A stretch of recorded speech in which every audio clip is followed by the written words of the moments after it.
یہ کہ حکومت کے حوالے سے آپ نے بات کی ہے فارم 47 کی حکومت کے حوالے سے، تو آپ یہ اندازہ لگا لیں کہ جو ہماری ڈیمانڈ تھی کہ ایک ان انکمبرڈ ان مانیٹرڈ انوائرمنٹ میں ہماری میٹنگ ہونی چاہیے وزیر اعظم عمران خان صاحب کے ساتھ، وہ کرا نہیں سکے. عمر صاحب یہ فرمائیے گا آج پارلیمانی پارٹی میں کیا ہوا ہے، اور یہ آپ تو خاصے متاثر ہوئے ہیں اور آج بڑا اچھا آپ نے جسٹس پارلیمان کے اندر کیا، یہ وہ والا احتجاج اس طرح جاری رہے گا انشاءاللہ. میں چونکہ لیٹ آئی ہوں لیکن بہت شکریہ، چونکہ میرے سینئرز نے اتنی اچھی آپ سے پریس کانفرنس کر لی ہے، ساری بات آپ کو بتا دی ہے، لیکن چونکہ میڈیا بڑا انتھوزیاسٹکلی پوچھ رہا ہے کہ آج پارلیمان میں کیا ہوا ہے، آپ کو صرف آپ کی میموری لین میں ایک بات یاد دلانا چاہتی ہوں کہ جو ٹک ٹاک وزیر اعلیٰ چٹی ان پڑھ جو مہر شرافت علی سے ہار چکی ہے پنجاب کی، جو سب سے بڑے پاکستان کے 13 کروڑ صوبے کے ایک نالائق وزیر اعلیٰ ہے، اس نے خود کہا تھا کہ گیدڑ کی کھال پہن کے کوئی نواز شریف نہیں بن سکتا. تو صرف پارلیمان میں اگر میرے ساتھی ایم این اے شہباز شریف جو فارم 47 پہ اور نواز شریف اگر ان کو یاد دلا رہے تھے کہ آپ گیدڑ کی طرح چلتے تو اس میں ہمارا تو کوئی قصور نہیں ہے. اور آپ کو پتا ہے کہ شہباز شریف نے چونکہ خود ان کی سوچ کیسی، انہوں نے کون سا احتجاج طریقہ بتایا تھا، تو میرے ساتھی میں نے صرف ان کو یاد دہانی کرا رہے تھے کہ گیدڑ کی کال پہ کہ آپ خود ہی بن سکتے، کوئی اور نواز شریف نہیں بن سکتا.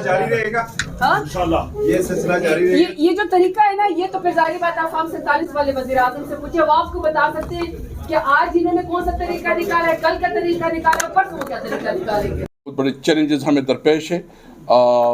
ضرورت اس بات کی ہے کہ ملک میں قانون اور آئین کی حکمرانی قائم کی جائے. ہم نے ہمیشہ بات کی، ہمارا مشر، ہمارا بزرگ، ہمارا جو سرپرست ابھی تشریف لائے ہیں، ہم نے جو الائنس بھی بنایا ہے، الائنس کی جو بنیادی نکات یہ ہے کہ ملک میں آئین کی حکمرانی ہو، ملک میں قانون کی حکمرانی ہو. آئین بالادست و پارلیمنٹ، وہ پارلیمنٹ جو عوام کی صحیح منتخب شدہ پارلیمنٹ ہو، اس کے پاس اختیار ہو، ایک آزاد عدلیہ ہو، اور آزاد عدلیہ جو ہے نا آگے بڑھے. ہم امید رکھتے ہیں کہ یہ جو ہماری جدوجہد ہے، ہمارے عوام مایوس نہیں ہوں گے. ہم نہ تکے ہیں نہ پیچھے ہٹے ہیں. ہم نے پاکستان کے خاطر ایک اسٹرگل شروع کیے.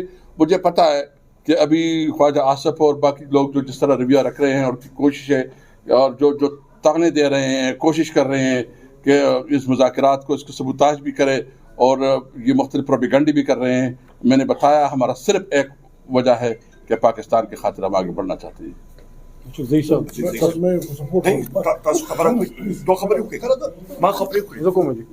بسم اللہ الرحمن الرحیم. اللہم صلی علی محمد و علی آل محمد. عمران خان پاکستان کے سابق وزیر اعظم، جن کو آپ نے 520 دنوں سے زیادہ ہو گئے ہیں جیل میں رکھا ہوا ہے.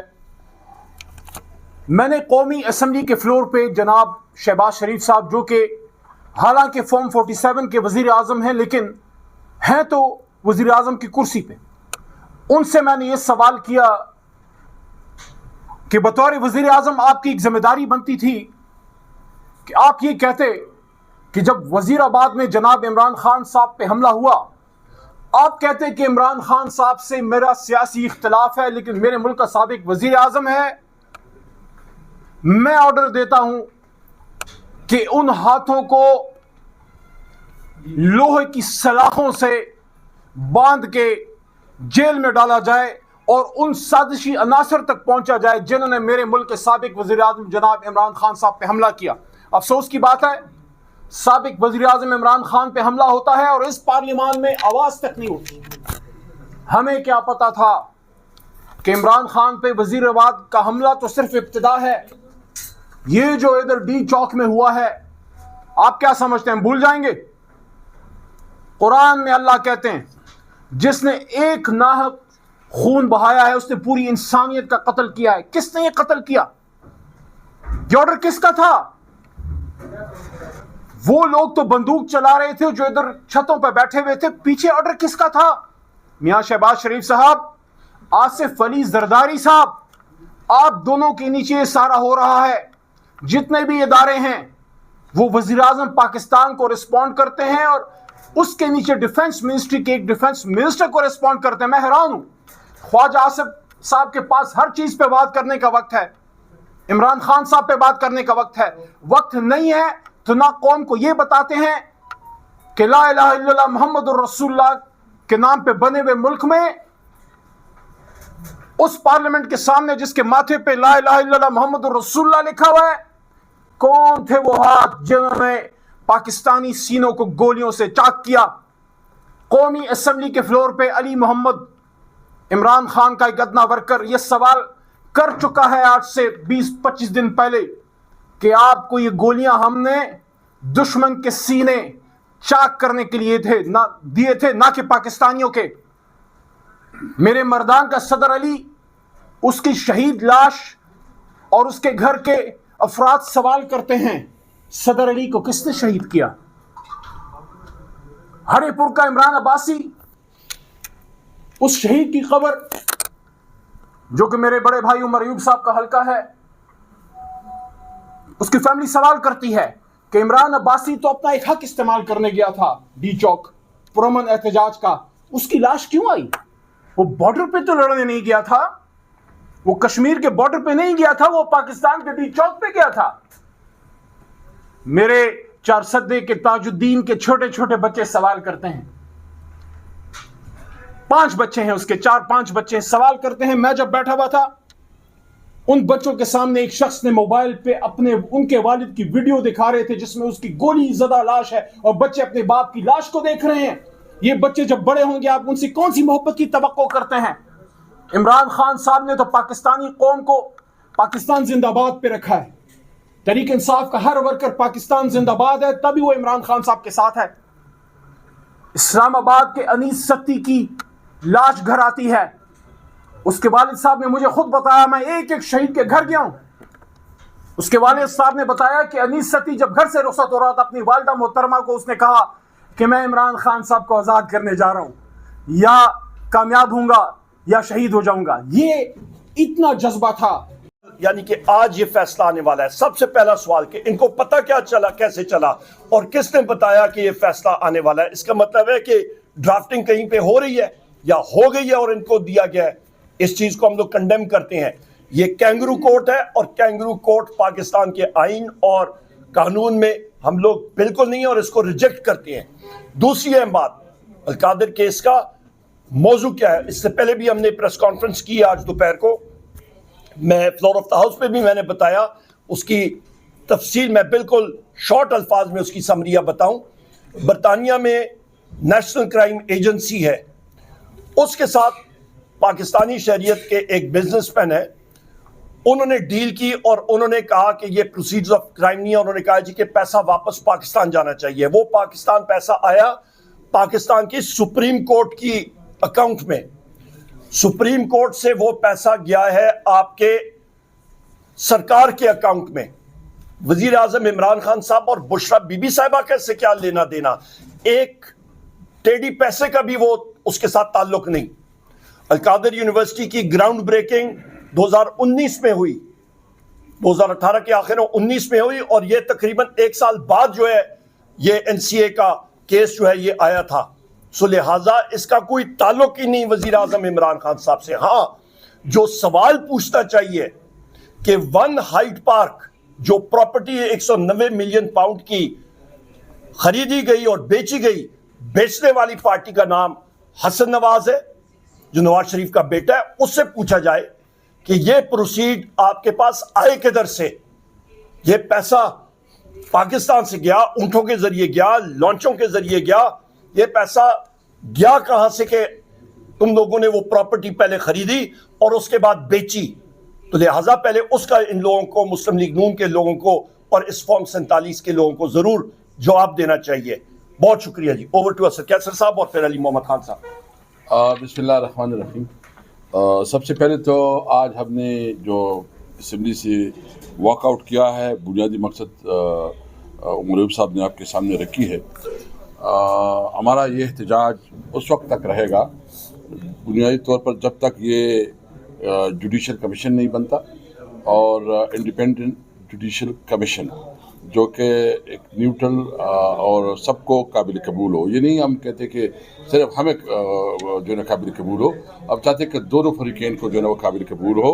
اور وہ جو ہمارا دعویٰ ہے کہ 9 مئی انہوں نے کیا ہے، ہمارا دعویٰ ہے کہ 26 نومبر انہوں نے جو گولی چلائی، گولی کیوں چلائی، اس کی تحقیقات ہونی چاہیے. یہ ایک مہذب ممالک میں جب دو مختلف کلیمز آتے ہیں تو ایک نیوٹرل ادارہ ہونا چاہیے کہ وہ انصاف کے تقاضے پوری کرے. تو اس لیے ہم نے یہ مطالبہ کیا ہے اور یہ ہم احتجاج اس کے لیے کر رہے ہیں. دوسری بات یہ ہے کہ یہ جو القادر ٹرسٹ کا جو سارا سلسلہ، اور کل سے آپ دیکھ رہے تھے کہ مختلف منسٹرز جو ہے نا وہ ٹی وی پہ آ کے ایک نیریٹو بنا رہے تھے اور کیا کیا بات بتا رہے تھے، اس کے بارے میں عمر صاحب نے بتائی. ہم صرف یہ پوچھنا چاہتے ہیں کہ کیا یہ جو القادر ٹرسٹ والا جو فیصلہ انہوں نے ڈیلے کیا، یہ کیوں ڈیلے کیا، وجہ کیا ہے؟ ہم سمجھتے ہیں کہ یہ ایک سوچا سمجھا ایک سازش ہے، ایک منصوبہ ہے، اور اس منصوبے کا بنیادی مقصد یہ ہے کہ یہ اپر جو ان کی کورٹس ہیں اس کو مینیج کرنے کے لیے اور نئے ججز کی انڈکشن کے لیے کر رہے ہیں تاکہ وہاں بھی یہ اپنا من پسند فیصلہ جو ہے نا وہ جاری رکھ سکے. یہ میرا شک ہے، یہ میرا ڈاؤٹ ہے کہ یہ اس طرح سوچا جا رہا ہے کہ کسی طرح عمران خان کو زیادہ سے زیادہ جیل میں رکھا جائے. حالانکہ اس کیس کے اندر کوئی بنیاد نہیں ہے، عمر صاحب نے ڈیٹیل بتائی ہے، میں اس پہ زیادہ نہیں دیتا. اس لیے انصاف کا تقاضا ہے. میں چیف جسٹس صاحب سے اس وقت ملتمس ہوں. دیکھیں اس وقت پوری جوڈیشری انڈر اٹیک ہے. پوری جوڈیشری کی جو اس وقت کریڈیبلٹی ہے وہ کوسچنیبل ہے. اگر آپ اپنی جوڈیشری کو نہیں بچا سکے، اپنی لوور جوڈیشری کو اس کو پراپر انسٹرکشن نہ دے سکے، ہم صرف کیا چاہتے ہیں؟ ہم انصاف چاہتے ہیں. ہمیں انصاف چاہیے، ہم کوئی فیور نہیں چاہتے. ہم جو مذاکرات میں بھی بات کر رہے ہیں ہم یہ نہیں کہتے کہ عمران خان کو یا ہمارے ورکر کو ایسے چھوڑا جائے. ہم سمجھتے ہیں کہ ان کے اوپر جو حکومت کا ایگزیکٹو کا پریشر ہے، جو اداروں کا پریشر ہے، وہ پریشر آپ ہٹائیں اور انصاف کریں. ہمیں صرف انصاف چاہیے. اس وقت ہمارے ساتھ کوئی انصاف نہیں ہو رہا. 8 فروری کو آپ نے دیکھا ہمارے ساتھ کیا ہوا. ہم سے بلا چھینا گیا. ہمیں جو ہمارا حق ہے، قانونی اور آئینی حق ہے کہ ہمیں الیکشن کیمپین کا کھلا موقع ملنا چاہیے، لیول پلینگ فیلڈ ملنا چاہیے، وہ نہیں ملا. اس کے باوجود ہم جو ہے نا اپنا جو اس وقت جو نیگوسیشن کے حوالے سے ایک بڑا پن دکھا رہے ہیں. یہ اس لیے نہیں ہے کہ ہمیں کوئی خوف ہے یا ہمیں کوئی ڈر ہے یا ہم کوئی تک گئے ہیں. نہ تکے ہیں، نہ خوف ہے، نہ کوئی ڈر ہے. صرف پاکستان کا سوال ہے، صرف پاکستان کا، کہ ہم پاکستان کے لیے یہ قربانی دے رہے ہیں. اس لیے کہ آپ دیکھ رہے ہیں اس وقت جو صورتحال آپ کے افغانستان کے بارڈر پہ انتہائی تشویشناک ہے. اسلام آباد میں لوگ یہ محسوس نہیں کر رہے کہ اس کے کیا اثرات ہوں گے. آئندہ مجھے تو ڈر یہ ہے کہ آئندہ 5-6 مہینوں میں جو خیبر پختونخوا میں تو زندگی گزارنا مشکل ہو جائے گا. اور صرف خیبر پختونخوا میں نہیں، پوری پاکستان میں ہمارے لوگوں کی جو ہے جان و مال کو انتہائی خطرات میں دیکھ رہا ہوں. ہماری اکانومی اس کی وجہ سے بیٹھ گئی. ہماری جو پوری صوبی اور خاص کر بلوچستان کی علاقے کی اکانومی بہت زیادہ متعلق ہے اس کے ساتھ. ہمارا خواب تھا کہ افغانستان کے ساتھ، سینٹرل ایشیا کے ساتھ ہمارا بزنس بڑھے گا.